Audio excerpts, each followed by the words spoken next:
চরম প্রতিদ্বন্দ্বী প্রতিবেশী ভারতের সঙ্গে যুদ্ধের শঙ্কায় এবার অপারেশন রুম চালু করল পাকিস্তান। রাজস্থানের মরুভূমিতে যুদ্ধ প্রস্তুতি শুরু করেছে ভারত।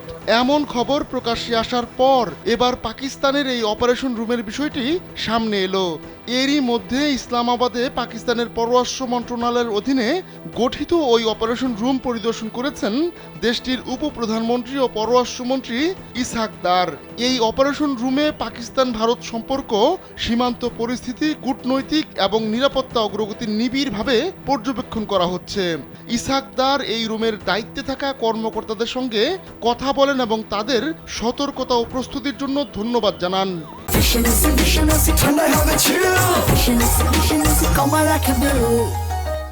বিশ্লেষকদের মতে এই ধরনের অপারেশন রুমের কার্যক্রম কেবল অভ্যন্তরীণ প্রস্তুতি নয়, বরং আন্তর্জাতিক মহলে পাকিস্তানের সতর্ক ও দায়িত্বশীল অবস্থান তুলে ধরার একটি কৌশল।